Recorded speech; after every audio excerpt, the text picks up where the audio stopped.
দ্রব্যমূল্যের কথা বলেন কিংবা মূল্যস্ফীতির কথা বলেন, তাহলে কিন্তু এটা শুধুমাত্র বাজেটে আসলে সমাধান হবে না।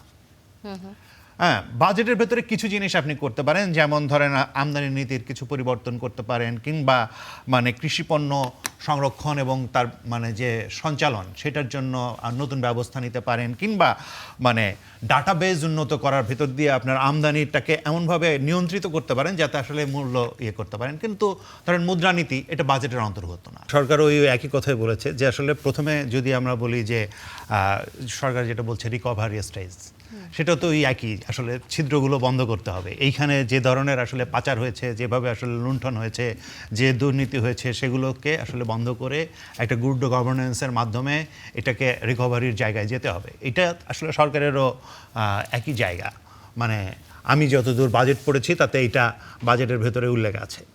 একইভাবে ধরেন অন্যদিকে যদি আমি বলি যে ধরেন আমরা এটা যদি উদাহরণ দিই, ধরেন একটা জাহাজ যাবে, এই জাহাজটাতে অলরেডি অনেক ফুটা আছে। সেই জাহাজটাকে আসলে যখন মানে বলা যেতে পারে স্টেডি করতে হবে, তখন আসলে প্রথমত ওই ফুটাগুলো বন্ধ করতে হবে, ওর যে যে সমস্যা আছে সেগুলোকে মানে বন্ধ করতে হবে। তারপরে এটাকে উপযোগী করার জন্য কোনো কোনো সময় কিছু জিনিস ফেলেও দিতে হতে পারে। এখন ঘরেই হবে বিয়ে বাড়ির পোলাও, যদি থাকে আগিজ এসেনশিয়াল সুগন্ধি চিনি গুঁড়া চাল। কারণ জাহাজ অনেক সময় এই ভার বহন করতে পারে না। কিন্তু আমরা এবার যেটা চ্যালেঞ্জ আমি দেখছি সেটা হচ্ছে যে সরকার এই জিনিসগুলো ফেলে না দিয়েই কিন্তু আসলে জাহাজটা চালিয়ে নিয়ে যাওয়ার চেষ্টা করছেন। অর্থাৎ সরকার তার ব্যয় কিন্তু আসলে সে অর্থে না কমিয়েই কিন্তু এই মানে কি বলে রিকভারির স্টেজটা পার করে তারপরে রিকনস্ট্রাকশনের জায়গায় যাওয়ার জন্য পরিকল্পনা করছেন।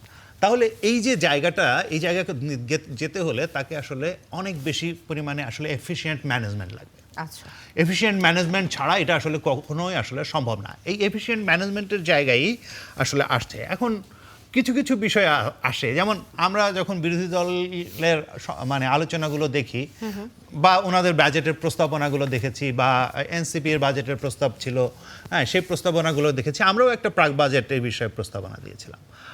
আমি দেখেছি যে আলাপ আলোচনার ভেতরে এই বাজেটের যে মানে ধরেন ম্যাসিভ কোনো চেঞ্জ আছে এরকম না, খুবই কাছাকাছি। এবং এই কাছাকাছি হওয়ার কারণ হচ্ছে দেশের অর্থনীতিটা তো আসলে একই, এবং এখানে আপনার সামনে চ্যালেঞ্জগুলো খুবই আসলে কাছাকাছি। এই কাছাকাছিতে আপনি কোন জায়গায় এমফাসাইজ করবেন, কোন জায়গায় করবেন না, সেগুলোতে আসলে কিছুটা পার্থক্য হয়।